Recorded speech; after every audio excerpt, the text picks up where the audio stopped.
Giancarlo, 27 anni ai cavi.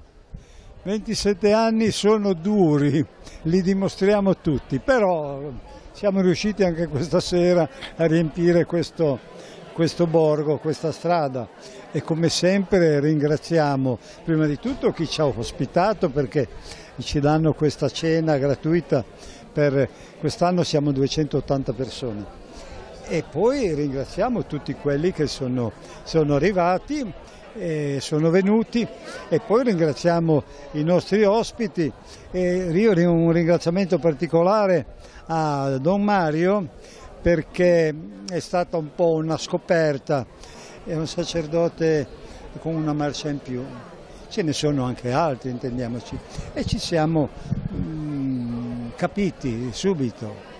Don Mario, sei stata una scoperta 2017-18, Oscar di Mordini, a parte che c'è stato il riconoscimento con l'Esculapio, però l'hai colpito nel cuore. Beh, reciproco. Nel cuore e nel pensiero anche, perché poi c'è anche un pensare, non è solo emozioni ma concretezza, scelte concrete, misurabili, con attenzione alle persone, macchine, impianti, sostegno ai professionisti e anche idee. Questo credo sia importante. Ho capito negli anni che il mondo della sanità e governare la sanità non è facile. Tu, per la tua esperienza, qual è il punto di incontro? Più volte abbiamo assistito anche così animosità negli incontri di Giancarlo, no? Con incontri anche con chi governa la sanità, e da lì ho capito che non è facile, ci vuole capacità, ci vuole buonsenso, ci vuole sostegno economico. Tu che idea e che consiglio, se c'è un consiglio che si può dare? Avevi detto qualcosa di bello, mi sembra Rapallo, nel suo giro che ha fatto quest'inverno come comitato. Ma consigli, si dice che un buon consiglio non si nega a nessuno, nel senso che è facile parlare ma è difficile stare in un posto. Non lo so, ecco, quindi non ne ho proprio, ecco. Credo che sia importante stare con i piedi attaccati a terra e alla realtà, però avere anche uno sguardo alto. Proprio domenica pensavo, scusate che uso il Vangelo, però mi sembra significativo che Gesù, viene detto che guardò in alto e disse: questi qua hanno fame. Quindi mettere insieme uno sguardo ai valori che rende concreti, però, mentre noi a volte facciamo lo sguardo in alto e ci dimentichiamo della gente, o solo in basso e diventano solo interessi. Ecco, credo che lo sforzo sia quello di guardare in alto per essere capaci di essere aderenti a quelli che sono i bisogni concreti della gente. Credo che c'è tanta gente che lo faccia questo, ecco. E questo è anche un luogo dove molti che si spendono, questo di stasera ma anche altri, sia un luogo dove un po' si fa questa cosa con anche calore, passione, però è un po' contemporaneamente guardare in alto e dire: ma i bisogni sono questi, e credo che sia una concretezza che c'è bisogno. Bene. È il caso anche di ringraziare tutti i nostri medici e tutte le istituzioni liguri, chi si interessa per il bene di tutti quanti, no? Perché poi quando si arriva in un pronto soccorso si diventa molto umili, no? Nel senso che non si può nemmeno a volte parlare e chiedere, no? Io credo che l'ho usato 3 volte oggi, non so perché, ma c'è un detto che dice che fa più rumore un albero che cade che un'intera foresta che cresce. Forse dovremmo essere un po' capaci di raccontare anche le foreste che crescono. Ci sono alberi che cadono e non va bene, ma ci sono anche foreste che crescono, e dare forza a quello che c'è credo che sia importante. Che non vuol dire non denunciare che ci sono cose che non vanno, però c'è anche tante persone che tutti i giorni si spendono con passione, con professionalità, con interesse, con voglia. Credo che siano da ringraziare anche il modo di tanti operatori che che non è per lo stipendio, ecco, perché credo che sia una parte importante del loro servizio e è bello anche ringraziare di questo. Giancarlo, questa sera il ricavato andrà ad alimentare quale progetto? Il progetto dell'Afaritmo, Associazione Ricerca Trapianto Midollo Osseo. E ormai sono tanti anni che dedichiamo questa serata a questa associazione, se lo meritano, sono quelli che curano le leucemie, linfomi, tutte le malattie ematologiche, quindi allora, doveva essere presente il dottor Bacigalupo, ha avuto dei problemi di malati, ha fatto qualche trapianto, è a Roma ora il professor Bacigalupo, ha fatto 2 o 3 trapianti e ci sono stati dei problemi, non si è potuto assentare e quindi va bene così, speriamo bene.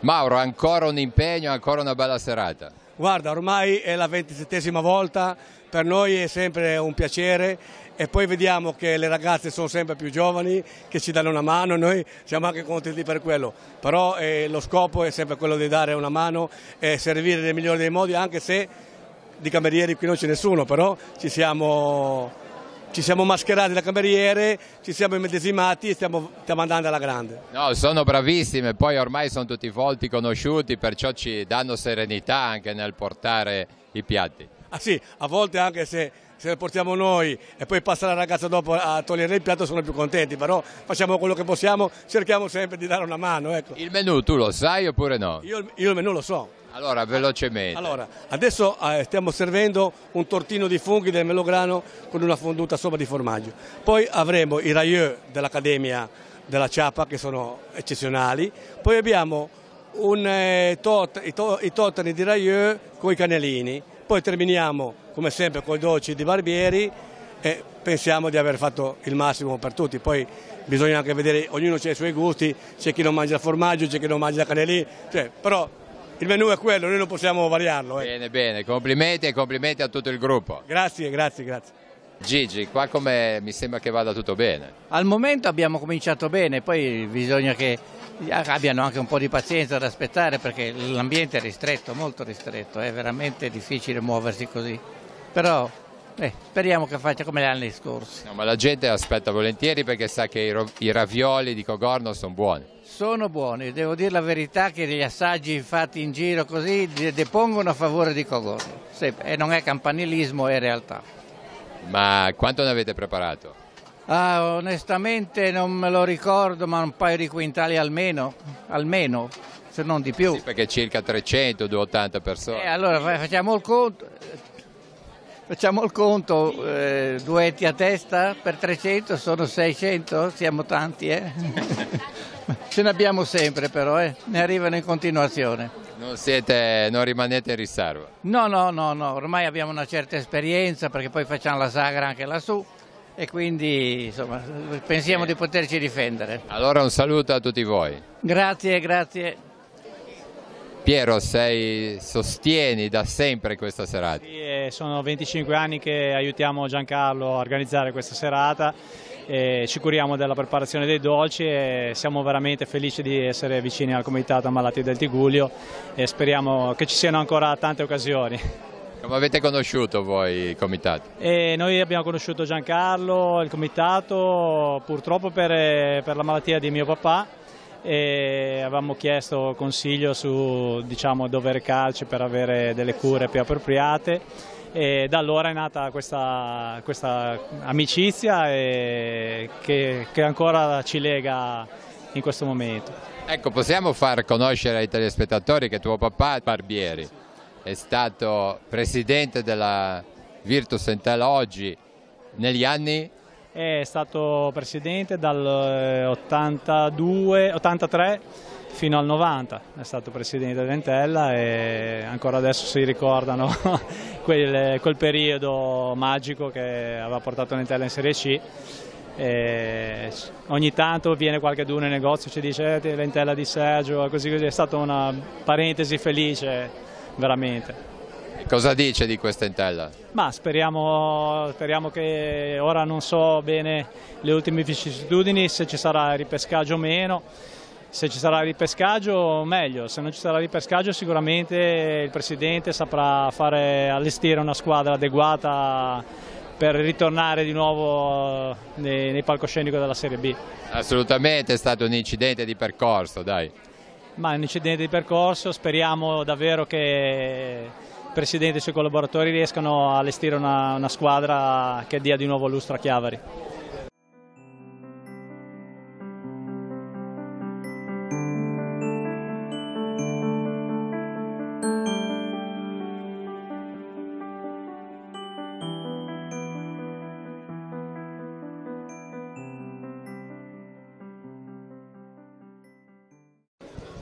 Due amici di vecchia data di Giancarlo Mordini e del comitato soprattutto. Sicuramente sì, proprio da tantissimi anni. Io addirittura da quando la sorella del signor Giancarlo era nella farmacia di Sestri. Da allora sono socia del comitato e ne sono molto felice e tra l'altro più volte ne ho avuto bisogno e posso solo ringraziare infinitamente. La signora in qualche modo ha a che fare con l'ambiente sanitario, visto che cura i volontari dell'AVO, ma anche l'ambiente sportivo, c'è bisogno dei medici in gamba, perché insomma in genere sono giovani che hanno bisogno a volte di attenzioni particolari. Quello senz'altro. Qua poi stiamo parlando di un comitato che è unico, perché anche girando l'Italia, è difficile trovare un'organizzazione su questa falsariga. C'è una valorizzazione del medico, c'è una valorizzazione degli infermieri, c'è una valorizzazione del mondo sanitario che è troppo bella per non evidenziarla. E noi siamo fortunati perché viviamo in questo comprensorio e abbiamo la fortuna di avere questo comitato. Ecco, io so che Federico Ghio è socio fondatore del comitato, che adesso ha passato il testimone a Arnaldo Ghio, che è suo figlio, e insomma la famiglia continua a contribuire, perciò è un'idea di tanta data fa. Sì, indubbiamente quando Giancarlo ci ha chiesto eravamo pochi allora, abbiamo trovato un'idea vincente e quando partecipi a un'idea vincente non puoi altro che essere soddisfatto. Poi visto i risultati che questa idea vincente ha avuto, credo che io non ho fatto nessuno sforzo per indirizzare mio figlio a seguire, ma di sua spontanea volontà è stato chiamato, è stato invitato e ha trovato un ambiente molto molto accogliente, un ambiente con delle idee che corrispondevano alle sue idee e si va avanti e il comitato credo che abbia parecchi giovani, perciò è un comitato che ha un presidente che è una roccia che è indistruttibile, ma anche tanti collaboratori che ormai sono giovani. Allora, dai giovani di Federico passiamo ai giovani di Mimma, dell'AVO. Ogni volta ci troviamo a parlare di coinvolgere nuove persone per l'AVO, lo facciamo volentieri, ma per tutto il mondo del volontariato non è facile, è un volontariato non facile il vostro, ma bisogna non perdersi d'animo. No, non è neanche vero che non sia facile.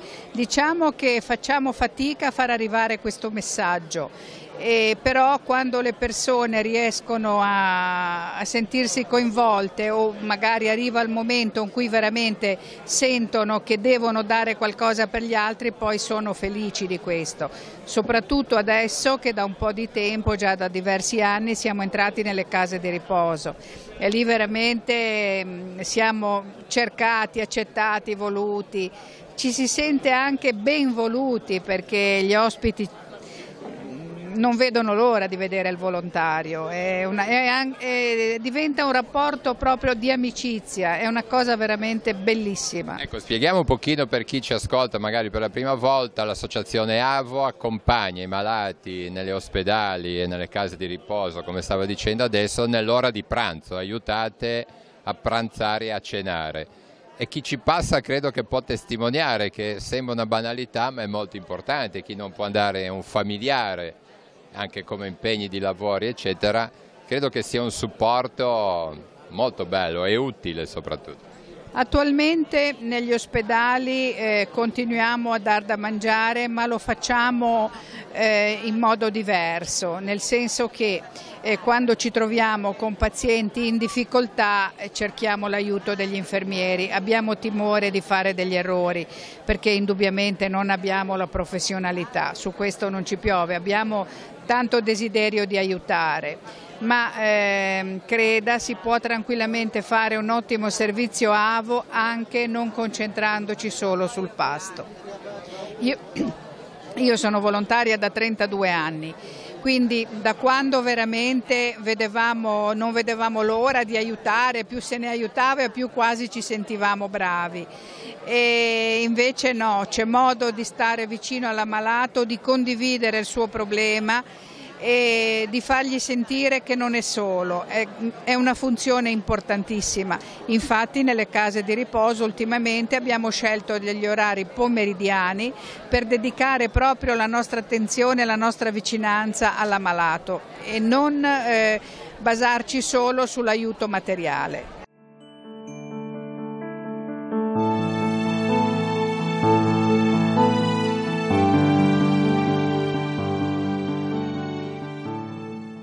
Flavio, come va con la banda Lavagna? Bene, ci siamo riorganizzati dopo un anno difficile, però siamo ripartiti e continuiamo a proporre le nostre iniziative. Che c'era stato qualche problema con la sede, tutto risolto? Tutto risolto, abbiamo partecipato al bando del comune, ci siamo aggiudicati i locali della sede, abbiamo un impegno finanziario non da poco, però grazie all'aiuto di tutti ci siamo riorganizzati, diciamo così. Per fortuna siamo tanti e quindi siamo riusciti a mettere di nuovo in campo tutte le idee che avevamo. C'è una bella scuola dietro la banda di Lavagna. La scuola è una delle realtà più importanti della banda, sono oltre 120 iscritti, 120 alunni che frequentano un 150 corsi, perché alcuni frequentano più di un corso, e sono seguiti da 10 insegnanti e ci impegnano praticamente tutti i giorni della settimana. Amedeo, se dovessi intervistare la Leo cosa diresti quest'anno? Quest'anno, allora, la Leo per me, al di là del fatto che sia mia moglie, è una donna, obiettivamente la conoscete, in gamba. Quest'anno finalmente ha avuto un riconoscimento che a me ha toccato molto, il premio Bontà che voi avete seguito, e mi ha toccato perché credo che sia nelle sue corde, quindi è stato un momento di emozione anche per me, devo dire, che non mi emoziono facilmente. Allora, facciamo ancora i complimenti, Leo, perché abbiamo dato la notizia nel TG, poi passa via veloce la cosa e ritorniamo su quella mattina. Bella tra l'altro. Sì, molto bella, devo dire è una responsabilità. Mi sono rimaste alcune parole tue proprio di impegno che a te danno tanto, che però riesci a fare anche tanto. Allora, gli altri hanno seminato e si raccoglie, speriamo di seminare altrettanto. Comunque grazie. E in questo periodo cosa fai con le tue attività di volontariato? Sono impegnata con lo Zonta a livello globale, perché ho 12 paesi, di cui 8 in Africa e gli altri in Asia. E lottiamo molto contro i matrimoni precoci delle ragazze, matrimoni da 8 a 12 anni parlo. Sì. E posso dire la soddisfazione dello Zonta che siamo partiti nel Niger con un progetto si curava 11.000 ragazze, istruzione, siamo arrivati a 32.000 ragazze. È una bella soddisfazione. Bene, bene. Amedeo, io contisco, che tanto lo saluto, Emanuele Tiscornia dietro la telecamera, ci ricordiamo Ci ricordiamo di quella tua serata al Cantero che hai suonato? Due. Una per il villaggio e una per il Gasolini. Che avevi riempito il Cantero, credo che la lei era nel motore.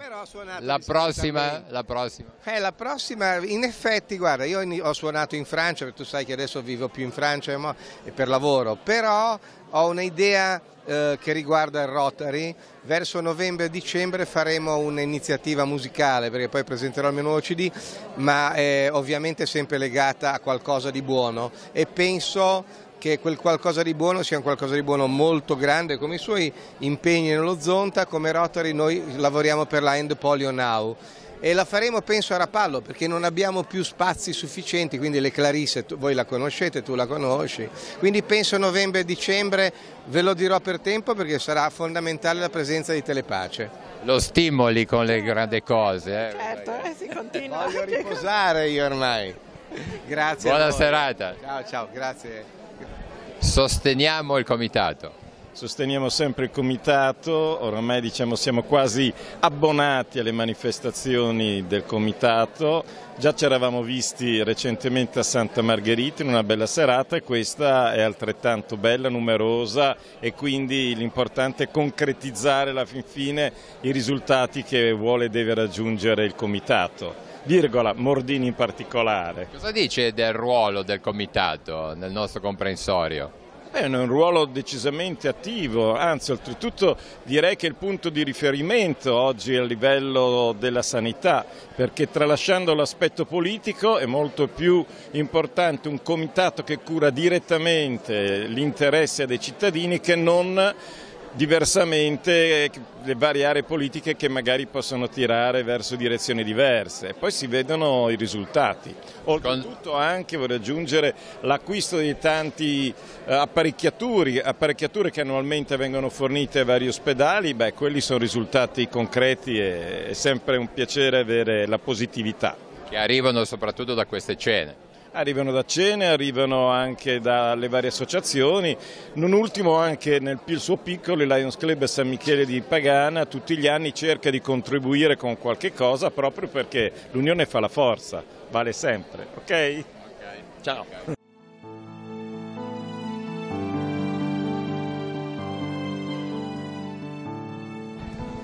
Come ha conosciuto il comitato? Ho conosciuto prima il mito di Lavagna, il grande Mordini, che poi mi ha introdotto nel comitato. Mordini che rappresenta per noi un importantissimo trade union tra il nostro mondo e quello che è le persone che si affidano alla sanità ligure. Senza Mordini perdono un riferimento fondamentale. Ecco. Ma soprattutto credo che faccia un pochino riflettere sulla sanità, se no uno se ne rende conto solo quando gli serve il medico, quando si sente male o quando ne ha bisogno, prima no. Magari la sua storia vuol dire anche questo, no? Serate come queste sono di sensibilità a questo mondo. Assolutamente sì, ci fa riflettere su quanto sia importante sensibilizzare le persone non solo nel momento del bisogno ma sempre, e ci fa riflettere su quanto ancora ci sia da lavorare dal punto di vista dell'informazione, perché Mordini sopperisce a una necessità delle persone che tante volte non trovano nei canali ufficiali il percorso adeguato per rivolgersi alla sanità. Lui colma un vuoto incredibile e lo fa in maniera eccelsa, direi. Chirurgia toracica, grandi operazioni allora?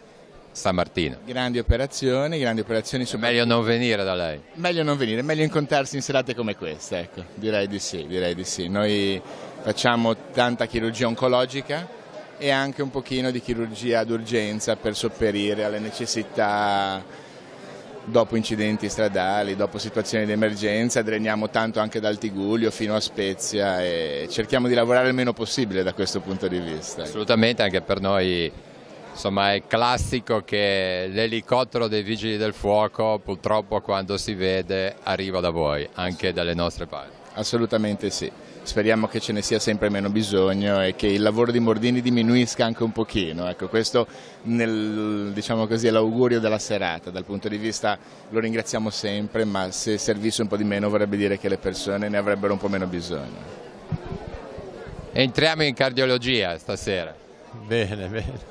Tutto a posto? Tutto bene, sì, spero di sì. Su questa serata? Questa serata una conferma della validità dell'attività del signor Mordini che da anni si dà da fare, supporta il comitato dei malati, è un punto fermo nella sanità del Tigullio, insomma. Sappiamo tutti che cosa è stato in grado di fare, continua imperterrito nonostante passino gli anni anche per lui, insomma, e noi dobbiamo ringraziarlo tutti, insomma, noi cardiologi ma cittadini e addetti ai lavori. Lui ha sempre un'attenzione particolare per il vostro reparto, anche perché dice che il cuore, se non funziona, è inutile, è la prima cosa che bisogna curare. Il cuore è importante, lui ci ha sempre aiutato, noi abbiamo cercato comunque di tenere testa alle sue richieste e di utilizzarle al meglio come al solito, perché non è facile. Al giorno d'oggi fare sanità in una qualità, perché poi ci viene chiesta anche la quantità, quindi diventa una cosa difficile. E poi le strutture sono quello che sono, il personale è sempre abbastanza al limite, quindi è un bel impegno. Devo dire che però tutti si impegnano molto, medici e infermieri, l'amministrazione se può ci aiuta e quindi si riesce a fare. Bene, allora complimenti a tutta l'equipe di cardiologia di Lavagna. Grazie. Sosteniamo i medici di famiglia. Assolutamente hanno bisogno soprattutto i medici di famiglia giovani, perché purtroppo stiamo andando verso un momento di gobba pensionistica cosiddetta, per cui molti di noi, quelli che hanno, io ancora ho 4-5 anni, però ci sono altri colleghi che sono prossimi alla pensione, si stanno liberando dei posti e c'è bisogno di medici giovani che però si devono formare e oltre ai 6 anni di laurea devono fare 3 anni di specialità, di corso di formazione specifica in medicina generale, che è un corso appunto regionale che dura 3 anni e dà un diploma che corrisponde alle altre specialità, che dà la possibilità di iscriversi alle liste e quindi di fare poi il medico di famiglia. Ecco, in questo periodo proprio abbiamo seguito la notizia che arrivava da Riva Trigoso che i cittadini volevano un medico, addirittura hanno fatto delle sottoscrizioni di firme eccetera. Senza entrare in merito, com'è la regola in quei casi? Ma appunto la regola è questa, che ci sono delle graduatorie regionali, per cui per accedere a queste graduatorie il neolaureato deve fare un altro percorso che corrisponde appunto a una specialità. È un percorso di 3 anni, è un corso regionale e dove si accede, purtroppo è un numero limitato di posti perché ci sono 30-35 posti per anno, e una volta al termine di questo corso, il corso stesso dà l'idoneità a fare il medico di famiglia oppure il medico di continuità assistenziale oppure anche del 118. Quindi chi non ha questo triennio, chi non ha fatto questo triennio oltre alla laurea può sostituire per un periodo più o meno breve, più o meno lungo, un medico di famiglia già convenzionato, però non può avere un incarico a tempo determinato. Purtroppo queste sono le regole, non purtroppo, perché giustamente queste sono delle regole che abbiamo voluto per essere affiancati a quelle che sono le regole della Comunità Europea, dove i medici di famiglia oltre alla laurea devono avere anche una specialità. Dura ormai questa cosa da molti anni, e tranne le eccezioni di gente che si era laureata prima del 94, tutti gli altri devono avere assolutamente un triennio di formazione. Giancarlo, sei entrato in sala operatoria mi sembra. Guarda, io questa sera sono rimasto di stucco. Io credevo che questo medico qui avesse ancora una carriera fulgida davanti, e invece mi dice ho dato le dimissioni. Signor Mordini, largo ai giovani. Ma come sono giovani? questi?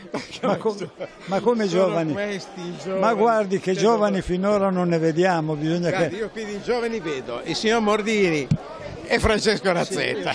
Beh, oltre che lei è una bambina, la dottoressa Tognetti è a livello pediatrico, qui stiamo parlando.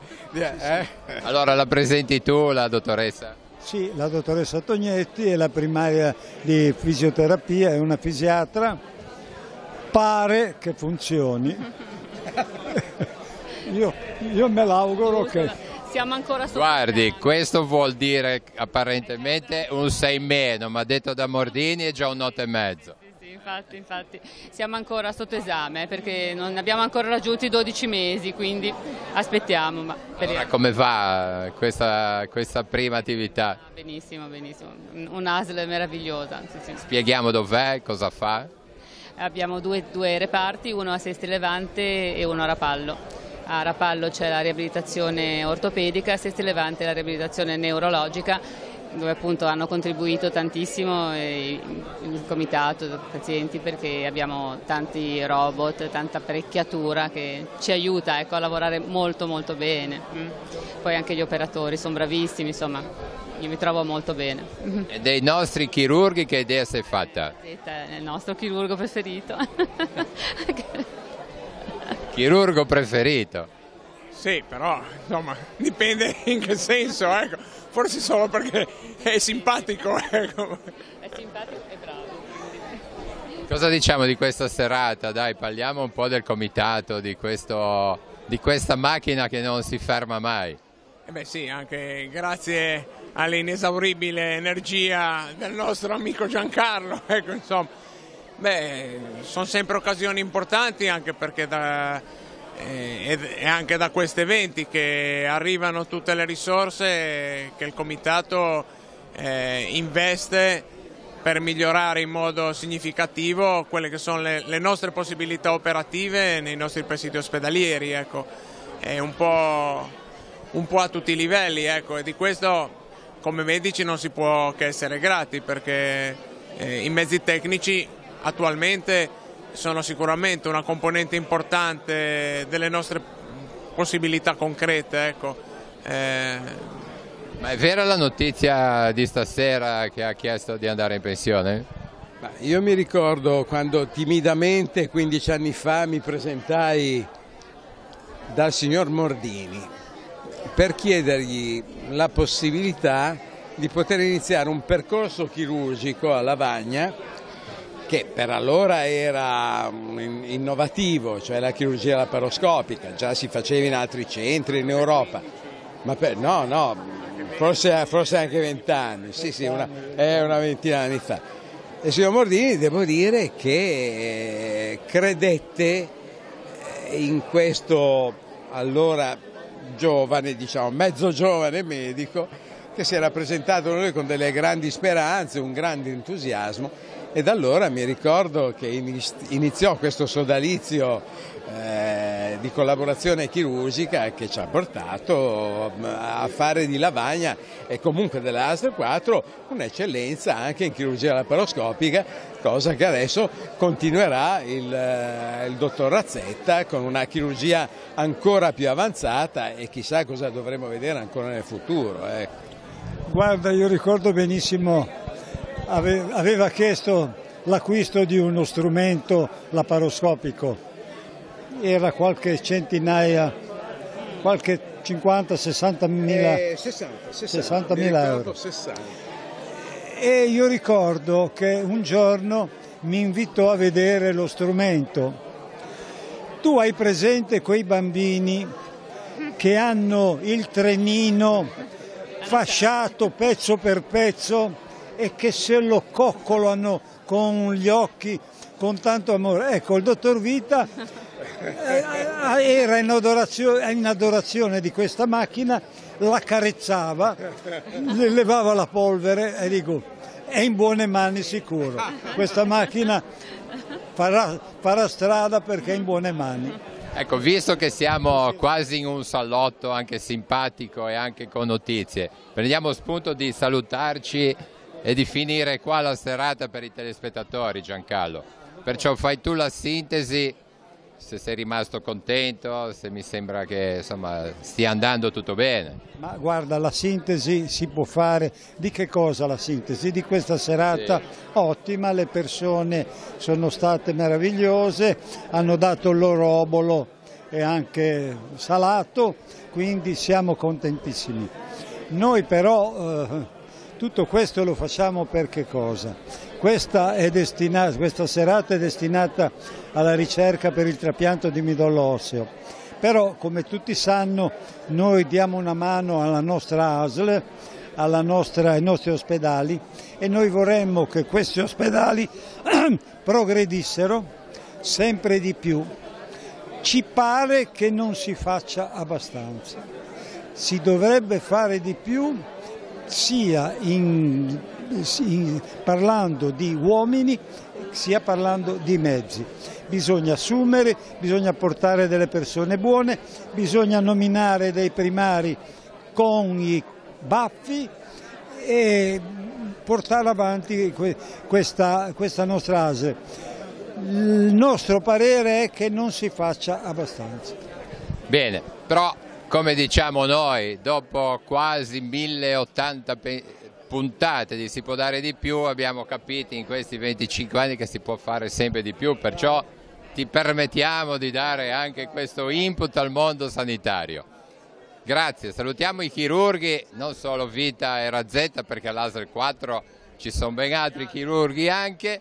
Facciamo fare i saluti alla dottoressa, noi siamo cavalieri qua nel Tigullio, perciò facciamo fare un saluto a lei e rispondo un po' anche a Giancarlo che chiede sempre di più, perciò qua non c'è... Sì, mi sembra una persona che non si accontenta facilmente, però evidentemente questo atteggiamento è stato poi produttivo, perché alla fine non accontentandosi mai si migliora sicuramente. Lei noi ce la mettiamo tutta. Sta passando da bella serata quasi. Bellissima. Il tavolo di buona compagnia. Assolutamente, sì. Grazie. Va bene, grazie, un saluto a tutti, ringraziamo Emanuele Tiscornia dietro la telecamera.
Siamo a Santa Maria del Campo in occasione della festa dell'Assunta. Come tradizione vuole c'è anche una parte di festeggiamenti che va oltre alle celebrazioni religiose, e il comitato da quanti anni sta portando avanti? Il comitato funziona territorialmente da 25 anni, quest'anno facciamo il giubileo e durante tutti gli anni collaboriamo alle necessità della parrocchia.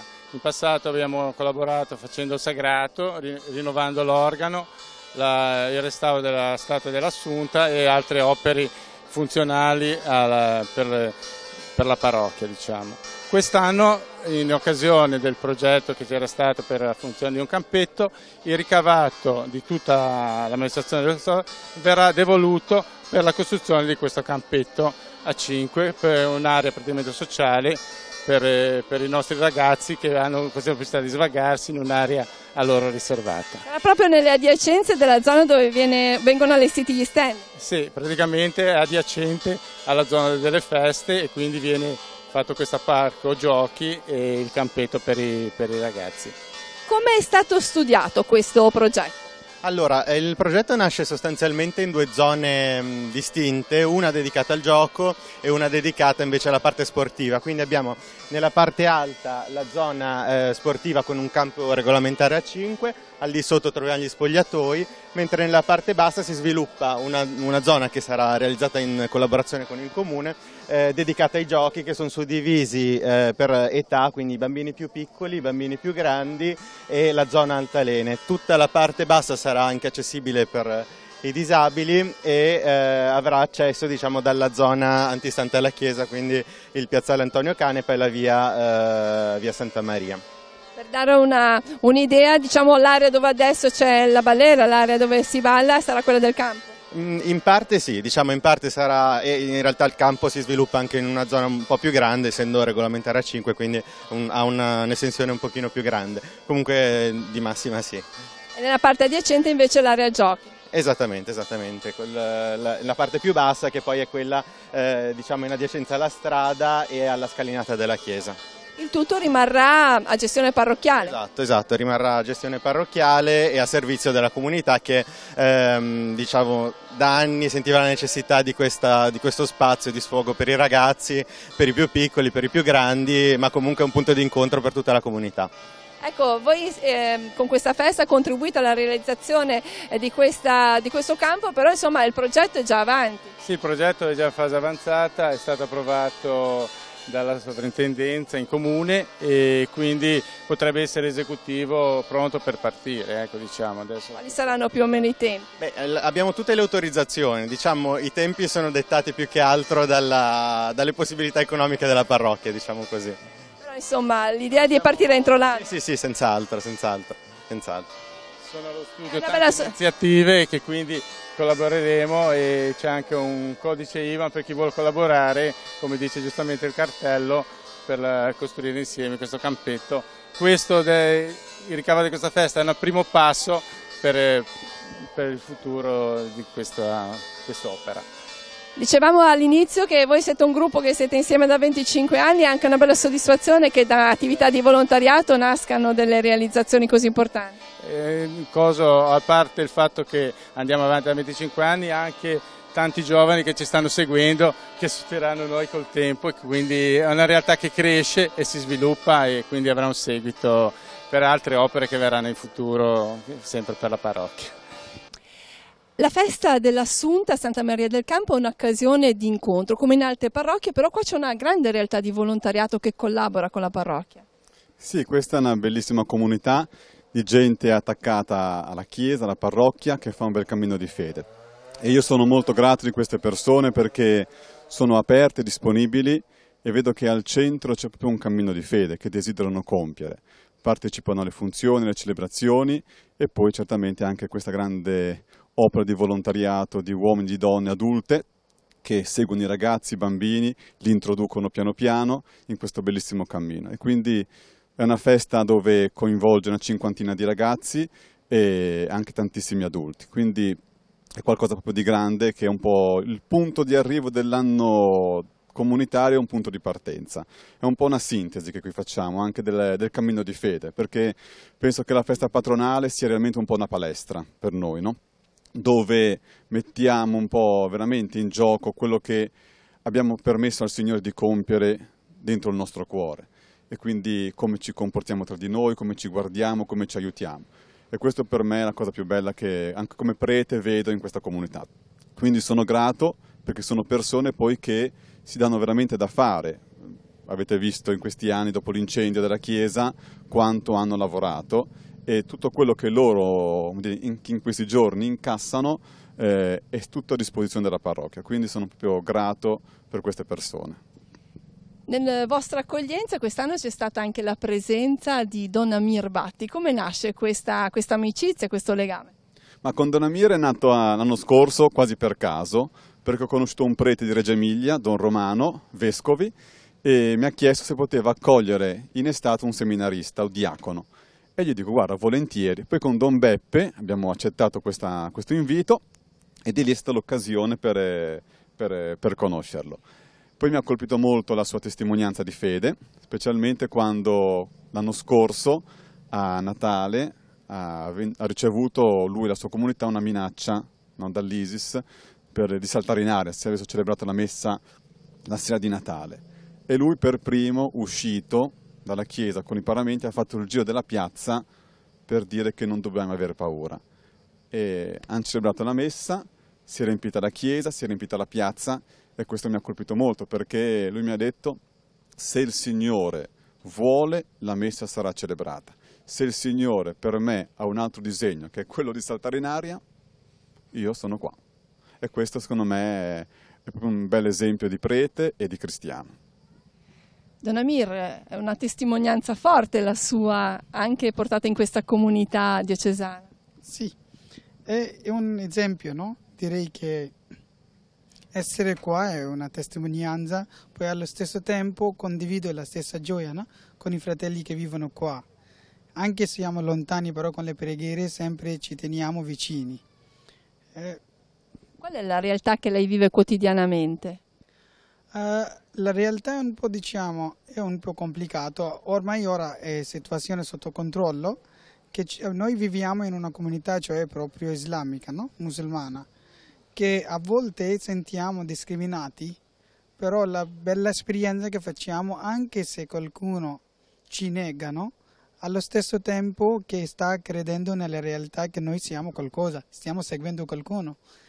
Perché quando dicono sono di Gesù, allo stesso tempo c'è la discriminazione, però che credono nel qualcosa che è eterno, cioè di Gesù. Noi sentiamo, no, onorati con queste parole che noi siamo di Gesù. Anche questa sera nella sua omelia lei ha ricordato un episodio nel quale forse anche lei ha avuto un po' paura ad esporsi, però poi in realtà si è creato un legame. Sì, questa è una realtà, come dicevo, no? A volte in un santuario la gente viene, perché oggi il Vangelo dice, no? Che Gesù dice che io sono il vero pane che discende dal cielo, che il vero pane non è soltanto per i cristiani, è per tutti che vengono a cercarlo, no?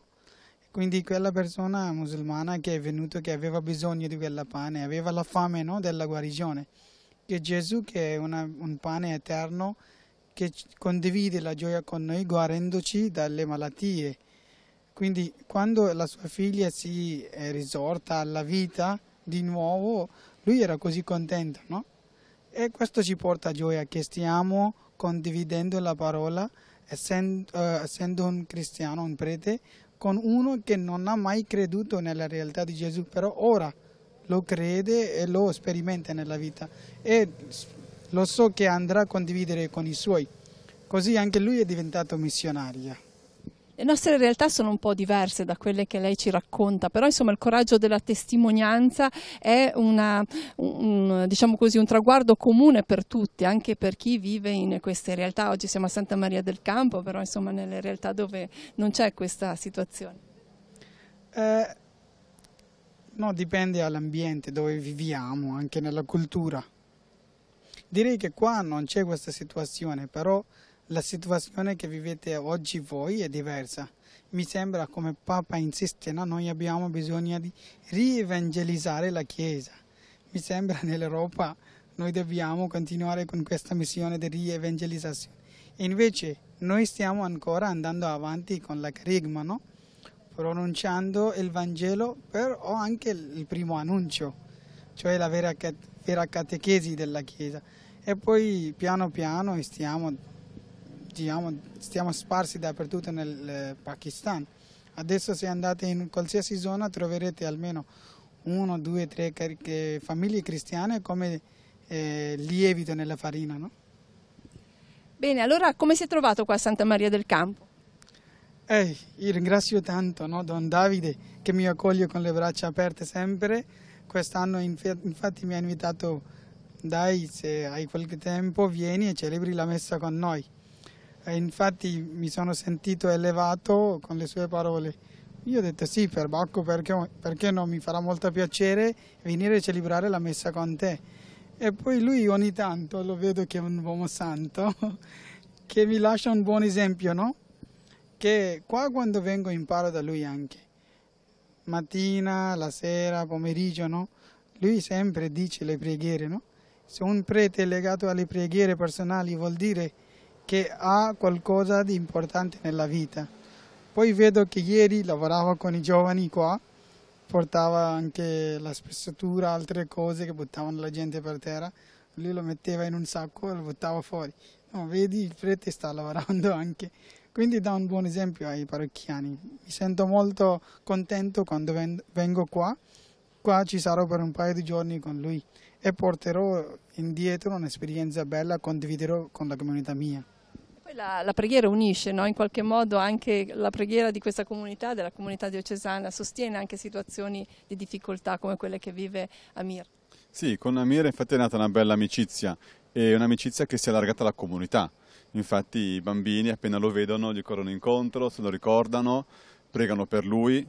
A novembre ha fatto una testimonianza con i bambini del catechismo, è stata molto significativa e molto bella. Ha parlato per un'ora e su 60 ragazzini nessuno ha aperto bocca se non per delle domande.